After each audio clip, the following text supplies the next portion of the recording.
A very warm welcome to StudyIQ, my dear friends. I am Prashant Mavani. Today is 2nd April and let's see what we have got in PIB today. The special topic that we are going to discuss today is pertaining to India and Nepal's bilateral relationship. Very important topic because if you go through your syllabus, then you will find that India and neighborhood relationship is part of your syllabus. Apart from that, you will also notice if you go through your past papers and if you go through some interview questions, then you will find that there are high chances that they will ask you a question on India and its relationship with overall neighborhood, or you can get a specific question like explain or critically analyze India and Nepal's relationship, for example. So we will talk about it as it is very important topic. But before that, can you identify the person that you can see on your screen? And the last picture was of Antonio Guterres. He is United Nations Secretary General. With this, dear friends, you can download the PDF of this lecture from my FB page or Twitter handle. And StudyIQ provides pen drive and tablet courses for various different exams. As you can see on your screen, we cater SSC, Bank, UPSC, we cater UPSC optional courses, defense exams, GPSC, MPPCS, many more PSCs, state level exams are on board. Check out StudyIQ.com to know more about it. We have got KVS, CLAT, and for your upcoming prelims, we have got a test series ready for you guys as well. So make sure you explore StudyIQ.com. The first item that we have is pertaining to Law Ministry. Now, this particular news item is very important because I'll start with some basic information about it. Now, we have this law called SCST, Scheduled Caste and Scheduled Tribes Prevention of Atrocities Act 1989. Now, the Supreme Court has passed a judgment on this thing. Basically, Supreme Court has made some changes as per its understanding. Honorable Supreme Court has said that any private citizen, before a private citizen can be arrested under this SCST Prevention of Atrocities Act, a preliminary investigation should be conducted before registering FIR. And once Superintendent of Police, SP level police officer gives a green signal or a nod to go ahead with FIR, only then you can carry on this case. The other thing is with public servants. So say, for example, any public servant is been accused of conducting some atrocities on SC or ST community or individual belonging from SC/ST group, then this appointing authority should give a green signal. Only then this particular employee of government will be basically, or things will move on, like FIR and the whole case will move on only when you get a green signal from this appointing authority. So this sort of steps are considered by many people in our country as basically sabotaging this whole SCST Prevention of Atrocities Act. Now, this is a very tricky situation in the sense because you have to keep this ground reality in our mind, in your mind when you analyze this news item or when you analyze this whole issue. This is a big topic, no doubt, and it is very important that we have this absolute clarity on why things are taking place, right? What it used to be and what it has become now. Now, one thing about ground reality is we know it very well that historically as well, I'm sure you all are reading and preparing for your history subject as well. Many of you would be preparing from our pen drive and tablet courses. Many of you would be going through many important books like NCERTs and other history books. And you might have observed that even before our 1857's independence struggle, we had this first, used to consider this first one, this 1857's revolt as the first independence movement. But, a couple of, last year, 2017, HRD minister officially declared this thing that Paika rebellion is going to be the first one. And you will observe that people from different tribes and people belonging from scheduled caste, now those people who are belonging in scheduled tribes and scheduled caste, they have fought against British government. If you go back in history of Mughal Sultanate or before that Delhi Sultanate, then you will find that there used to be some tribal people who have fought against this atrocities at that point of time conducted by different kings. So what I'm trying to say here is that we observe this thing, or this thing is a matter of fact, that historically these people are basically been given trouble by different sections of society. And after independence, the constitution makes us, all of us are equal basically, but we have some communities who are a bit lagging behind and they need a bit of support as well. And this is a ground reality as well, that many a times we see this sort of cases taking place in our country. Like last year, Una's case was there. Una from Gujarat, a place in Gujarat where some Dalit boys were beaten right in the middle of a chowk. And then you have this Rohit Vemula case, and there are other cases as well. So this is something that is going on. At the same time, we also find, though in small numbers, but we do find this thing as well, that there are few people out there who misuse this SCST Prevention of Atrocities Act. So it's very tricky in this sense that Supreme Court, now central government has taken a stand. Central government has prayed to the Supreme Court to go for a review. It has basically sought a review petition to Supreme Court to please look into this decision that you have recently took on this item. Now we have to wait and watch for this thing. I'm sure Supreme Court and this lawyers of government, they will provide their argument in front of Supreme Court, and Supreme Court will take a right decision. Hopefully, we will find a middle way to sort out this tricky situation. Now the other thing is, you find this sort of things as well, that people, youngsters are taking, basically they are taking this path of violence, which is of course not acceptable at all in democracy. Recently we saw this very beautiful case of farmers of Maharashtra. They took a peaceful rally. They took out a peaceful rally. They reached Mumbai, and Mumbaikars were helping them with food and other necessary items, and it was very peaceful and everything was sorted. And at that point of time, it was reported in media that this is the real protest. This sort of protest are the need of the hour. We need peaceful protest. There is no fame, or there is basically you get nothing when you destroy public property, when you're blocking things, right? And it's the big thing is, who are the people who are basically spreading this rumor, and they are fueling this fire by asking youngsters, passing them false information, and exploiting their fear. So this sort of things should be checked as well. But at the same time, youngsters should use their own conscience, and they should not engage in anything that is destructive, of course.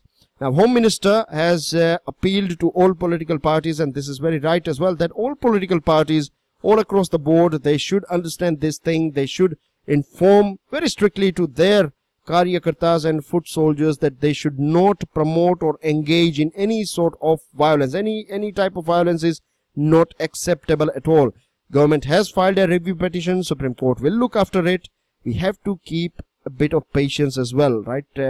We are a big country. We have this diversity, and we have to do this thing. So this is a stand that is taken by the government. And I'm not talking about political parties here. I'm talking about Government of India, and this is something that we should follow, right? You are preparing for civil services, and in future you will be part of this decision-making team. At that point of time, you should have you should take a holistic decision that should be impartial, that should not be biased at all, and you should stick with Constitution and other things. Moving on to another item, very important for your interview. The reason why I'm saying it is important for your interview, because many times you find they ask you this sort of tricky questions as well, isn't it? That why you want to join, say for example, IAS only. Don't you think that IPS or other services are important for the development of nation? Then of course we know it very well. It is a common understanding that yes, other services are important as well. But how you are going to present your views or your opinion, that will matter, and based on that you will fetch enough marks. So basically from this news item here, President of our country Sri Ramnath Kovind ji, he interacted with this officer trainees of Central Engineering Services, Roads and Central Public Works Department together in Rashtrapati Bhavan, and basically he expressed his views and opinion that these young officers, these officer trainees are going to play a very important role in serving our nation, because they are going to engineer the country for growth and development. All this infrastructure and other basic items, we have talked about it, and I'm sure regular listeners, you know many things about infrastructure now. Without roads, without proper buildings and other things, you can understand there cannot be any growth and there cannot be any development, isn't it? We have good examples of many villages that are not having this electricity, proper road connectivity, and we know the situation of those villages. So it is very important, and these engineers are going to play a very important role in making our country more beautiful, more green. At the same time, he also said that they should keep this thing in mind, that whatever they construct, they should keep social conscience in their mind. And the other thing is they have to make sure that all the buildings that we have in our country, offices, residences and roads and other items, right, infrastructure, other building items, should be disabled friendly, should be Divyang friendly. And if we go and see other countries like Western countries, developed countries, then we find that Divyangs in those countries, they live a very nice and quality life, right? Because they have this infrastructure, and all we need to provide is social support as well as good infrastructure, and we can change the life of our millions of Divyangs that are living in our country.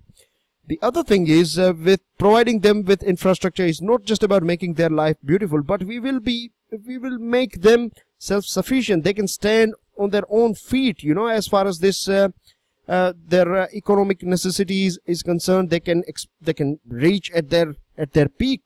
They can perform in different fields if they are being provided with good accessibility in different buildings and other places. Apart from that, we know climate change is a very big issue nowadays, and we need to construct energy efficient buildings. Our roads, buildings and other infrastructure should be in line with this necessity of fighting climate change. And these are the points with the help of which you can argue or you can present your views that other services are important. But why you want to join IPS, IAS and other services, now I will leave it on you guys to decide, because the truth is only the thing that you will require. Why you need it, you have to figure it out. This is a question that you have to think about, that you have to write down, and you will find this question. So take it very seriously, right? You should prepare about it. All the views, all the points that you think you can add, make sure you have a separate page or a file in which you are adding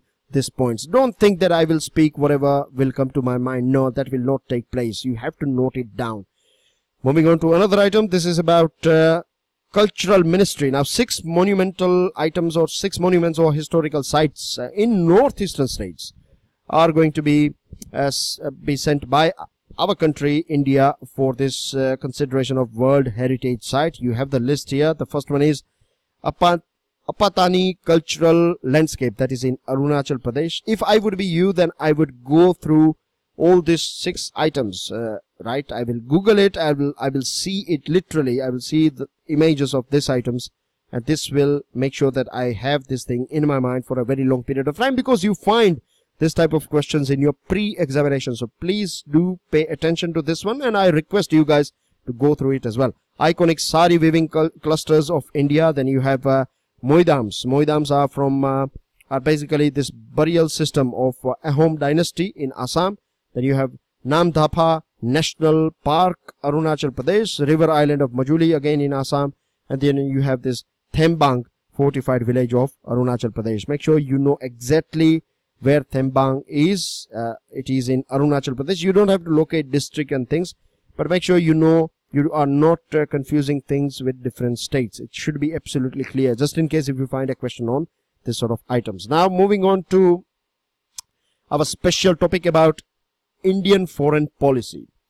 Now, we know this thing, we have talked about it, that we are losing our neighbors to China. China is basically, with the help of this BRI, Belt and Road Initiative, or you can also say this string of pearls, with the help of which China is basically winning our neighbors. And neighbors are permanent. It is important that we have good, friendly, healthy, sustainable relationship with our neighbors. But many times we also find mistakes done by our government or at top level. Many times this sort of mistakes, they do take place. Of course, we don't need to see more quantities of these mistakes, but we have this good opportunity to sort out relationship that we have with our friendly country called Nepal. Now, Nepal and India, we have this people-to-people contact between each other. The first item that you might have heard about is Beti Roti Ka relationship, right? Beti means daughter, roti means food. So we break bread with each other, and we have this matrimonial relationship with each other as well. And this is the foundation of our people-to-people contact. Apart from that, in terms of people-to-people contact, you can also talk about this Gurkha battalion of the people of Nepal serving in our army and armed forces. They play a very important role as well in protecting our country and providing security to our country. So these are some strong foundations of our bilateral relationship. Now, this week we are going to host Nepali Prime Minister. The new Nepali Prime Minister KP Oli Sharma is going to be here in our country, and this is a golden opportunity for us to sort out all these negative things that used to take place, that were happening, and at present as well. There is a bit of bitterness between these two countries, but there is a sort of custom, you can say, in Nepal that a new Prime Minister will always visit India first, right? India will always be, or so far has been, I'm not sure whether in between they have ever broke this custom, but up to best of my knowledge, new Prime Minister of Nepal, the first visit is always India. So this is something that has been maintained this time as well. So this is an indication that even though we are going through a difficult phase of bilateral relationship between both these countries, we have tried from both the sides to make sure that we set the things right. Now, last year, or not last year, but 2015, basically, there was this Madheshi movement going on in Nepal, and you know that Nepal, just recently, we can say that Nepal has seen some sort of stability, political stability, but before that there was a bit ups and downs going on in Nepal and things like that. So now Oli Sharma is back in power, and sadly, when he was in power last time in 2015, at that point of time, this Madheshi movement was going on, and India applied this blockade. Blockade is very severe for Nepal because Nepal is a landlocked country. Now, the best option for Nepal for transportation of goods and important food items and other things is India. And when you apply a blockade, basically you are crumbling its economy. At the same time, you are creating huge pressure on the government, and you are putting pressure at a time when it is going through this political turmoil. So this was taken very badly by Nepal, and at present Nepal is keeping or has kept both options of China and India open, and it would be in our favor that we make the most out of this foundational and other historical relationship that we have with Nepal and sort out things as soon as possible. With new government, or with this Oli coming back in power, right, we can have a fresh start. We can leave all those problems behind. We can learn from it, and we should ensure, as a country, India should ensure that we cannot compete China in terms of money. At present, we are not in this capacity as well that we can compete China in terms of developmental projects and other things. They have deeper pockets. They are 5 times richer than us. Their way of working or executing projects is also far better than us. But one thing that is good about our country is that when we give loans and grants, we don't apply any terms and conditions. In China, you have to explain to them everything for which project you need money, and that much money will be given to you by China, and it will keep an eye on you as well. But here, what we do is we give them a free hand. So this is a trust that we keep on countries like Nepal and Sri Lanka and other countries. The other thing is we should, rather than providing this sort of blockades, we should focus on more what happened. Basically, we were taking sides, and this is something that is not good at all. We should not interfere with neighboring countries' internal politics. What we can do, if we are really concerned, then we should focus on democracy, human rights, and other important broad parameters. This should be our focus rather than their internal politics. And see here, European airlines, they took a very, you can say, good decision. because you know, the things going on in Maldives.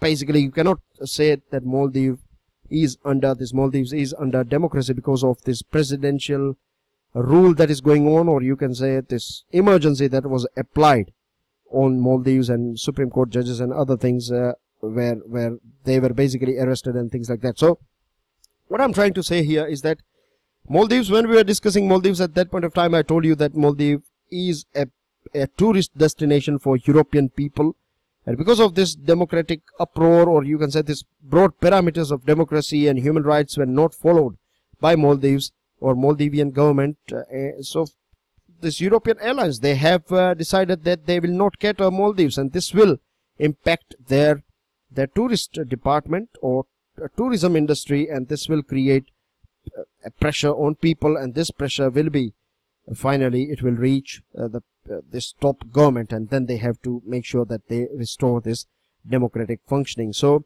this sort of broad parameters should be our focus rather than internal politics. With this, dear friends, last item that I would like to add is that one thing that we can offer to Nepal that China can never do, and this is this unrestricted access that we can provide to the people of Nepal in our country. No visa, no passport.